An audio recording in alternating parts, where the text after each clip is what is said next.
Baik ya, sekarang kita akan belajar tentang yang kemarin perubahan fisiologis, sekarang perubahan psikologis ya. Perubahan psikologis pada persalinan.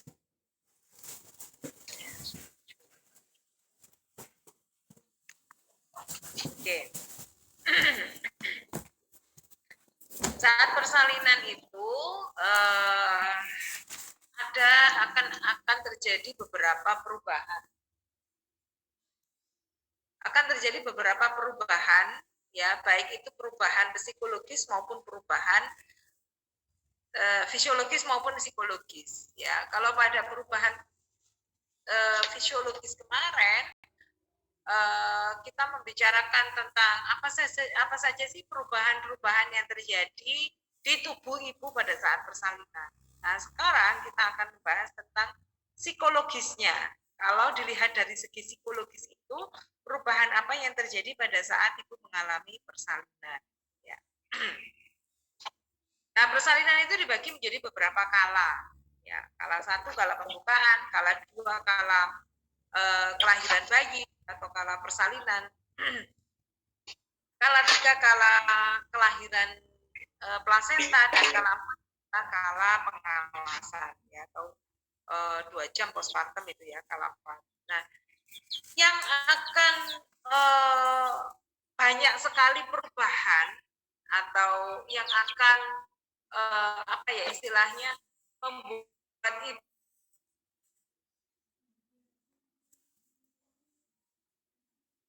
ibu bersalin itu akan merasa kesakitan, akan merasa dia bisa nggak sih saya melahirkan secara normal ya.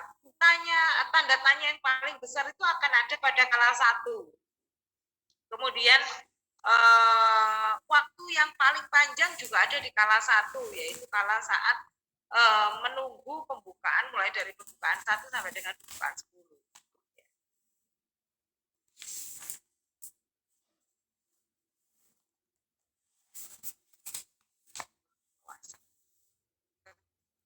Ya. Nah, perubahan psikologis pada kala 1 ini yang pertama adalah perasaan tidak enak. Nah, ini bisa jadi karena ibu tersebut sakit ya. Kala 1 itu kala pembukaan itu yang paling sakit-sakitnya ya, walaupun kala 2 dia harus mengejan, kala 2 seorang ibu harus berjuang melahirkan anaknya, tetap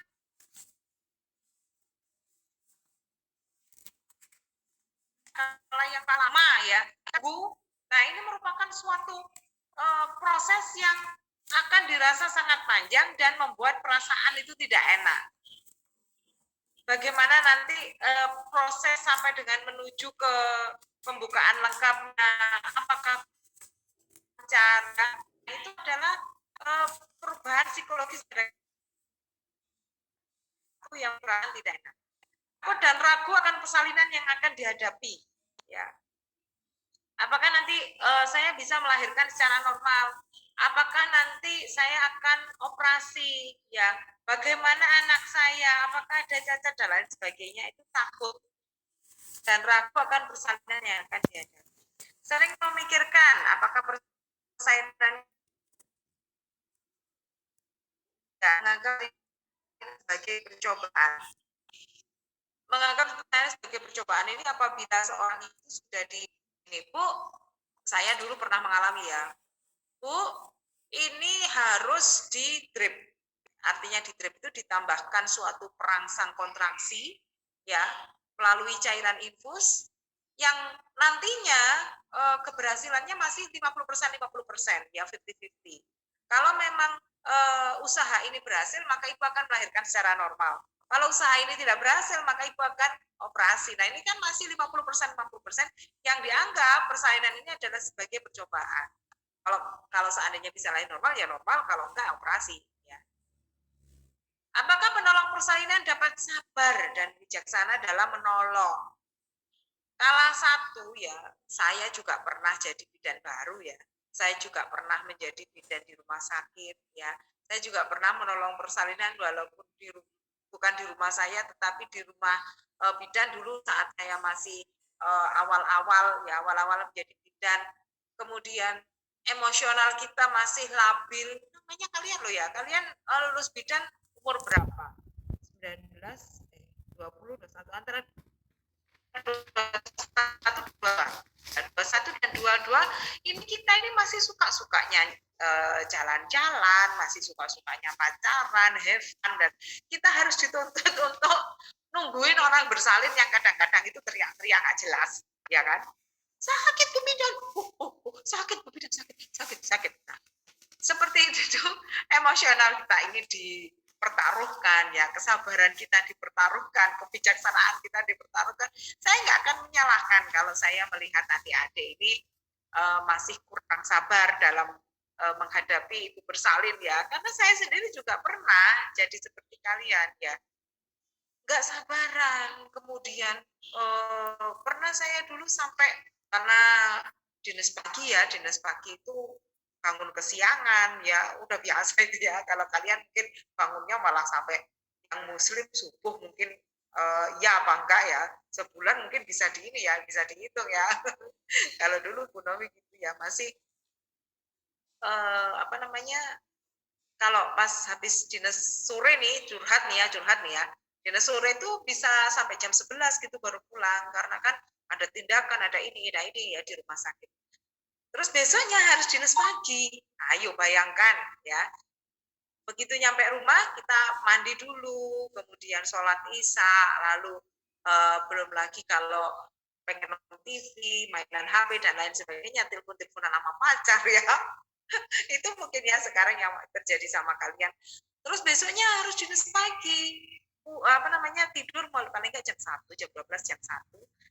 Besoknya bangun pagi. Nah, kan nggak mungkin kan ya, dalam kondisi capek bangun pagi, akhirnya jam 7 harus sudah masuk, jam 6 baru bangun. Padahal dari rumah ke rumah sakit memakan waktu paling rendah 45 menit. Ayo bayangkan kalau kalian jadi saya ya kan. Nah, nggak sempat sarapan, mandi langsung berangkat, nggak sempat sarapan, stres ya karena harus kebut-kebutan. Nah, itu sudah hal yang biasa gitu ya waktu kerja di rumah sakit. Nah, kemudian ada pasien tuh ya, pasien yang notabene nggak bisa ditinggal. Kemudian kita dalam kondisi lapar, ya kan? Jam 12 waktunya istirahat. Jam 7 sampai jam 12 nggak bisa kita ninggalin pasien ya. Bisa kita nanti kena ini. Nah, jam 12 waktunya istirahat, kita harus makan. Nah, si Pak sudah buka 7, 8 segitu lah ya, 7. Saya teriak-teriak banget tuh, apalagi itu ya, anak pertama teriak-teriak. Nah, pernah saya tinggal makan ya. Tinggal makan. Nah, waktu itu mungkin karena capek, emosi, ngantuk ya, udah campur jadi satu. Si pasien, Bu Bidan, panggil-panggil tuh ya. Iya Bu, kan saya tinggal sebentar ya. Waktu itu saya ingat banget waktu itu kita bareng-bareng bakso ya, bidan perawatnya. Nah, habis itu padahal saya ini sambil mantau. Saya makan sambil mantau, saya makan sambil mantau. Nah, kemudian saya tinggal makan nih. Ibunya teriak-teriak lagi, padahal belum 2 menit saya tinggal. Nah, waktu itu sempat saya emosi. Bu, jangan teriak-teriak. Tenaganya disimpan buat nanti ibu mengejar. Terus si pasien bilang ke saya, Bu, Mbak udah punya anak belum? Nikah aja belum Bu, apalagi anak. Nah, pasien ini mau balik mana sama saya. Makanya, kalau masih belum pernah merasakan punya anak, ya, jangan sekali-sekali saya diminta untuk sabar, nafas panjang, dan lain sebagainya. Nah, waktu itu sempat saya merenung. Ternyata memang pada proses skala 1, pada proses skala 2, ya, merupakan suatu amazing yang saya rasakan ya. Perubahan mulai dari fisiologis, psikologis, nah itu memang sangat berpengaruh apabila kita dalam proses persalinan, apalagi skala 1. Bagaimana ini saat kontraksi saya hilang, ya, saya harus diinjeksi, saya harus minum obat, saya harus diinfus, dan sakitnya minta ampun ya. Waktu itu saya sudah hampir menyerah. Udah gak apa-apa, kalau memang harus SC, saya SC aja ya. Tapi suami saya ngasih support. Kemudian saya juga alhamdulillahnya bersalin dengan teman saya, jadi teman saya juga support ya. Ayo pokoknya kamu bisa ya. kasihan nih bayinya udah di bawah, ayo kamu bisa gitu ya. Jadi benar-benar penolong persalinan ini harus sabar, kemudian bijaksana. Artinya bijaksana ini tepat dan cepat dalam memberikan keputusan. Ya, untuk menjadi bijaksana bagaimana? Yuk pinter loh jadi bidan. Ya, kamu harus pinter jadi bidan untuk menjadi seorang bidan yang bijaksana. Artinya tepat dan cepat dalam melakukan atau memberikan keputusan klinis. Ya, apakah pasien ini bisa lahir normal? Apakah pasien ini masih boleh menunggu? Apakah pasien ini harus segera dirujuk atau kolaborasi dengan dokter dan yang lainnya? Ya, itu yang dinamakan bijaksana. Ya, tuh. Apakah bayinya normal atau tidak? Apakah ada cacat? Ya, berapa berat badan bayi saya nanti? Ya, apakah normal? Nah, itu merupakan suatu pemikiran yang berkecamuk pada saat kita menjalani proses persalinan kala 1. Ya, ada yang chat. Tuh, kemudian apakah ia sanggup merawat bayinya pada saat setelah persalinan? Nah, ini merupakan juga suatu kekhawatiran ya, apalagi kalau seseorang ini sudah pasien ini mempunyai konflik di dalam satu keluarga. Nah, ini ya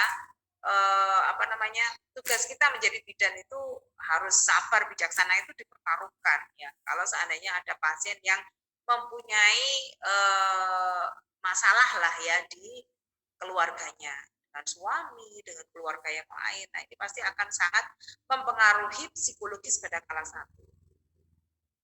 Ibu merasa cemas. Cemas ini banyak faktornya, dari tidak enak, takut, dan ini ya, ibu akan merasa cemas apabila seorang ibu ini menjalani proses persalinan kala 1-nya ini ada beberapa kendala seperti yang saya sampaikan tadi.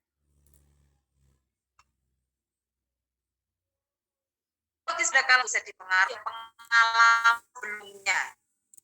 Kalau dia sebelumnya sudah pernah melahirkan dan mempunyai pengalaman yang buruk pada saat persalinan sebelum, perubahan psikologis pada kala 1 ini akan sangat terpengaruh oleh pengalaman sebelumnya.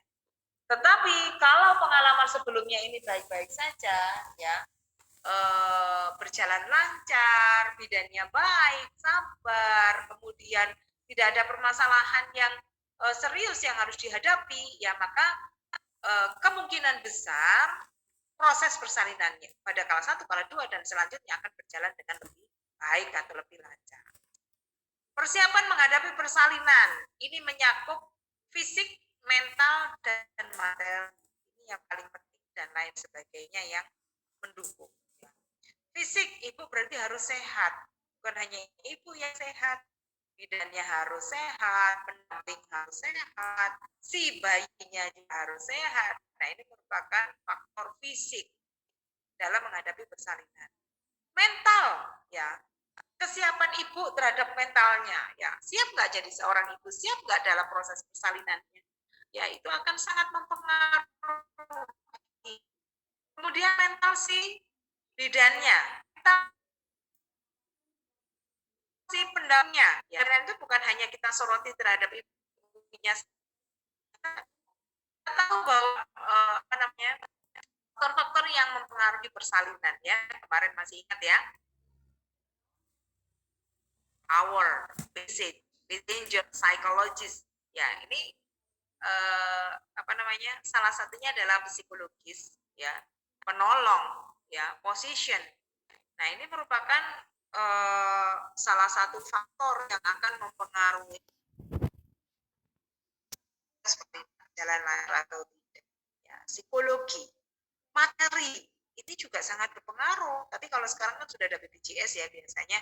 Jadi untuk persiapan persaingan itu tidak akan diberatkan oleh materi.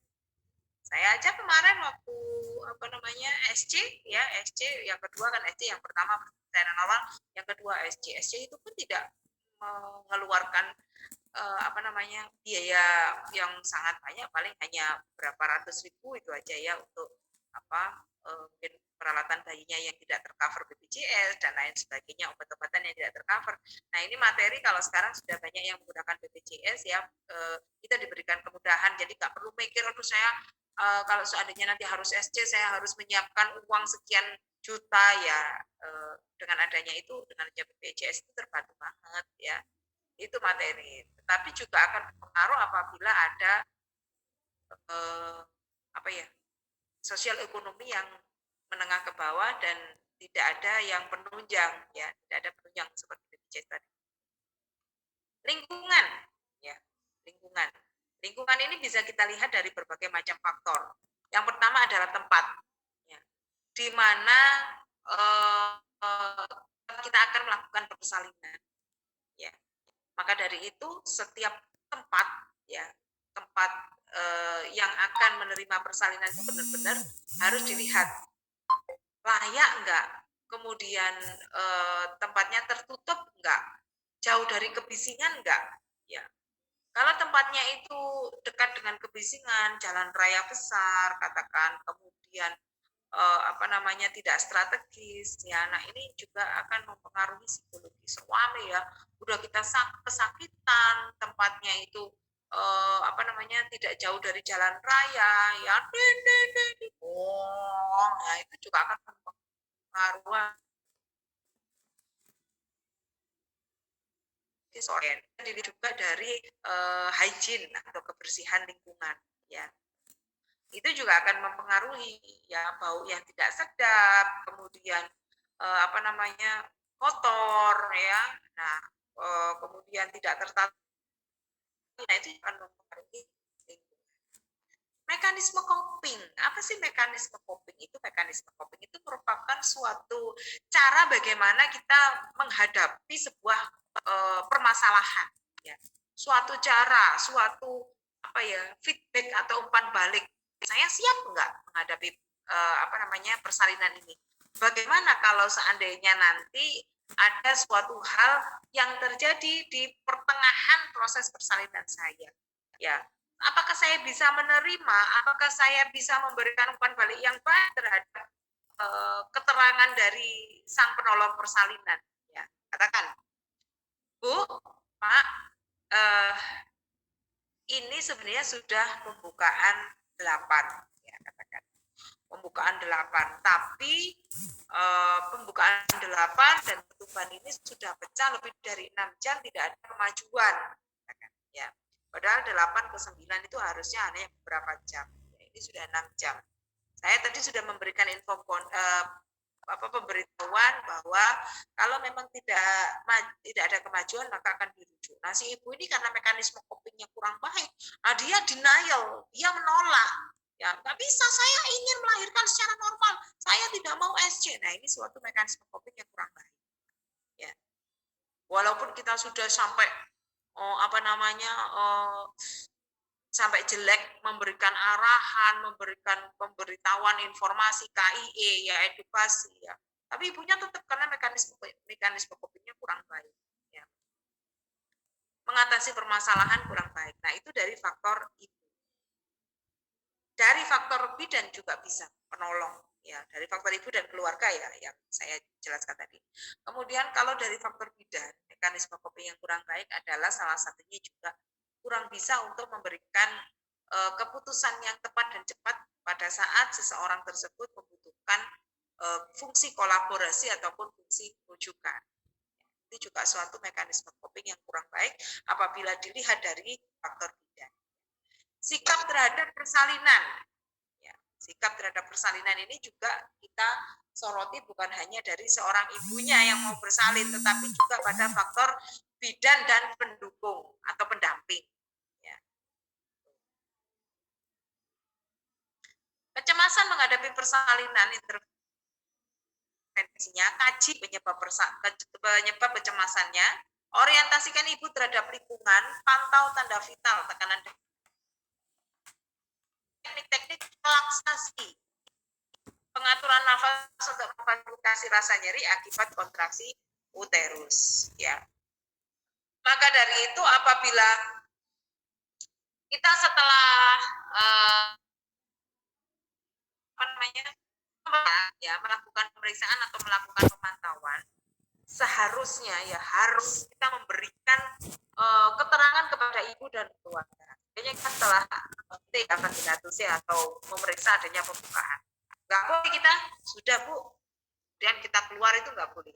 Ya, setelah memberikan pemeriksaan atau melakukan pemeriksaan, kita harus memberikan informasi apa hasil dari pemeriksaan kita tadi. Bapak, Ibu, ini ibunya sudah pembukaan. Ya, apa Angliana? Ya, jadi kita harus memberikan informasi apa yang harus kita berikan pada saat kita setelah melakukan pemeriksaan. Ibu Bapak, ini ibunya sudah pembukaan 8 ya. Jadi akan terasa semakin kuat kontraksinya. Dengan kontraksi yang semakin kuat ini, maka diharapkan pembukaan akan cepat menjadi 10 ya. Akan cepat menjadi 10 ya. Kemungkinannya bisa sampai 1 jam dalam untuk bisa mencapai pembukaan 10. Untuk mengurangi rasa nyerinya, maka Ibu harus menarik nafas lewat hidung, kemudian pelan-pelan keluarkan lewat mulut. Karena apa? Dengan menarik nafas lewat hidung, mengeluarkan lewat mulut, maka akan terjadi proses relaksasi. Sehingga otot-ototnya akan lebih rileks. Dengan otot-otot yang lebih rileks itu akan mengurangi rasa sakit pada saat kontraksi. Ya, jadi seperti itu. Berikan keterangan, berikan wawasan bahwa memang akan semakin sakit, tetapi dengan sakit itu diharapkan akan lebih cepat lahir. Maka dari itu, apabila nanti sakit itu bisa melakukan teknik relaksasi. Untuk apa? Jelaskan. Bagaimana cara teknik relaksasi? Boleh dengan elusan, ya mungkin di daerah mana yang nyeri, boleh dielus, di perut, di punggung, ya. Nah, itu merupakan suatu intervensi pada kecemasan di kala saat persalinan. Ya. Kaji penyebab kecemasan, tanyakan, kenapa Bu? Ya, setelah kita tensi tensi itu kalau menggerung anak-anaknya di proses metabolisme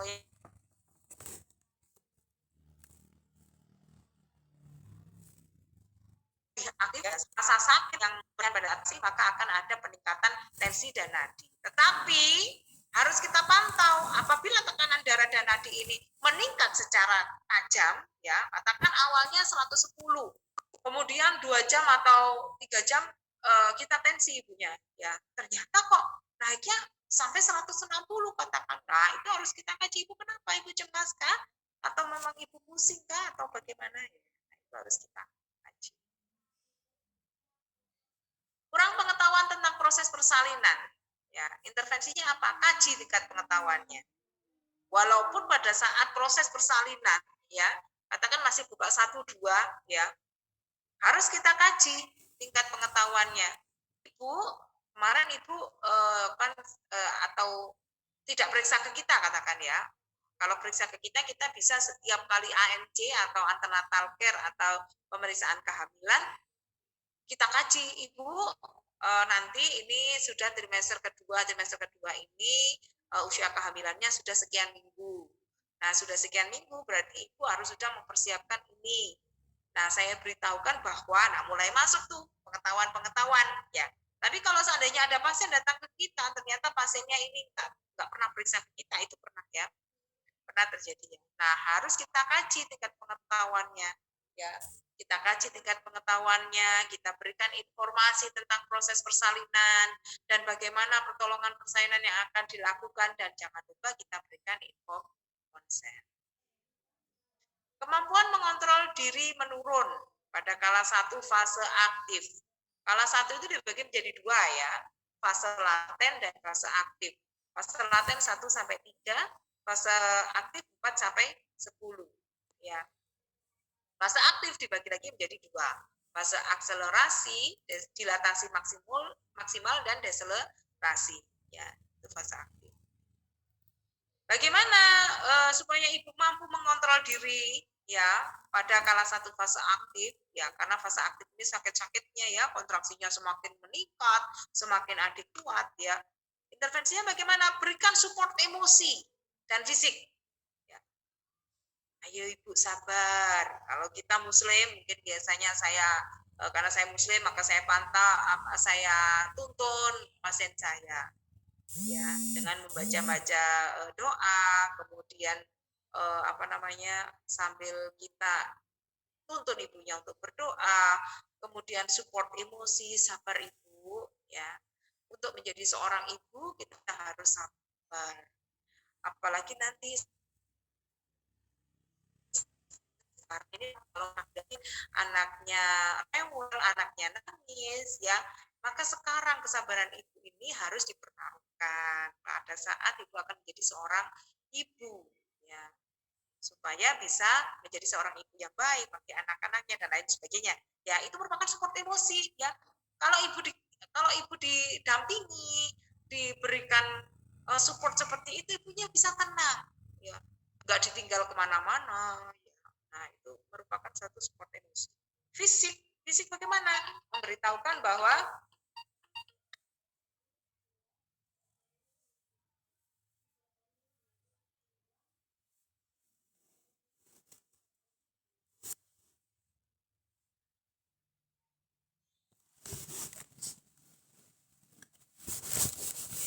berikan support emosi dan fisik ya. Kemudian libatkan keluarga atau suami untuk selalu mendampingi selama proses persalinan berlangsung ya. Salah satunya adalah support fisik dan psikologis itu adalah melibatkan keluarga ya. Di sini khususnya suami ya, tetapi kalau seandainya suaminya jauh ya, tidak bisa datang ya karena terkendala jarak dan lain sebagainya. Nah, bisa keluarga yang paling dekat, orang tua mungkin ya, selalu mendampingi selama proses persalinan berlangsung. Nah, ini perubahan psikologis pada kala dua. Kala dua, persalinan disebut juga adalah kala pengeluaran yang merupakan peristiwa terpenting dalam proses persalinan. Karena objek yang dikeluarkan adalah objek utama, yaitu bayi. Ya. Kala dua ini merupakan kala yang sangat-sangat diharapkan oleh seorang ibu. Ya, karena bagaimana dia harus berjuang untuk melahirkan anaknya, apalagi yang pervagina ya, melahirkan normal. Aduh, itu benar-benar apa namanya emosi, fisik, ya, lalu harapan. Nah itu semuanya campur aduk pada saat seorang ibu itu harus melewati kala dua. Ya. Nah maka dari itu kita menjadi seorang bidan ya harus bisa bagaimana sih supaya kala dua itu bisa berjalan dengan baik dan lancar. Akan sering timbul rasa jengkel. Ya. Saya sudah mengejan, sudah betul. Tapi kenapa bayi saya kembali lagi masuk ya? Sudah mau keluar balik lagi masuk. Ya, itu ada rasa jengkel. Tidak nyaman ya karena sakit. Saya aja dulu pada saat jadi bidan di rumah sakit sempat menjadi instruktur senam hamil ya. Tetapi bukan jaminan saat saya melahirkan anak pertama teori praktek itu hilang rasanya ya. Saat his bercampur dengan saat kita mengejan, oh itu sesuatu yang sangat amazing ya. Mungkin nanti kalau kalian akan menjadi seorang ibu ya saat proses persalinan pasti akan bisa merasakan ya Allah ternyata pada proses persalinan kala dua itu suatu yang fantastis ya gitu ya. Jadi saat bersalin ibu akan merasakan nyeri akibat kontraksi yang semakin kuat dan semakin sering berkeringat mules yang bisa menyebabkan ketidaknyamanan.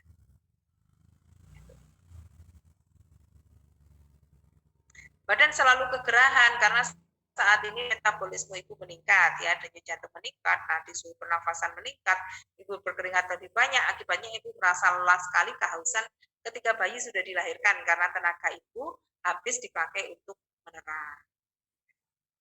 Tidak sabaran sehingga harmoni antara ibu dan janin yang dikandungnya terganggu. Ya. Jadi ada suatu ikatan batin antara ibu dengan bayi. Ayo nak segera lahir bantu ibu. Tetapi harmoni itu akan terganggu pada saat ibu harus mengejar rasa sakit dan lain sebagainya ya. Ibu menjadi nggak sabaran, ayo nak cepat lahir ya. Hal ini disebabkan karena kepala janin sudah memasuki panggul dan timbul kontraksi-kontraksi pada uterus yang meningkat ya. Muncul rasa kesakitan dan segera ingin mengeluarkan bayi.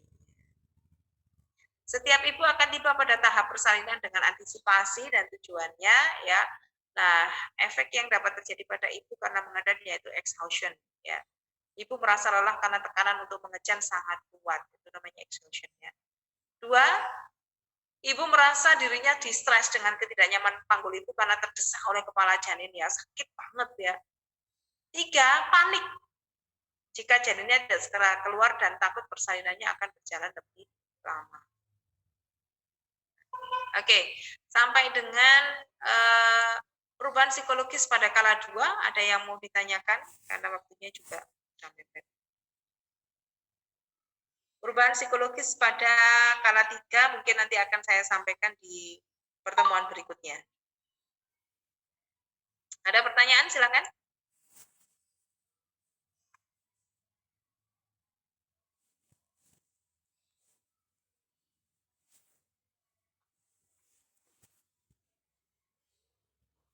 Nah ini bidan semuanya perempuan. Karena apa? Kalau seandainya kita seorang perempuan ataupun seandainya kita seorang laki-laki menjadi seorang bidan, maka apa ya? Artinya perasaan kita ini nggak akan menyatu ya dengan seorang pasien pada saat melahirkan. Maka dari itu coba lihat kalau seandainya saya ya sudah menganalisa, iya ya, kenapa bidan itu harus perempuan?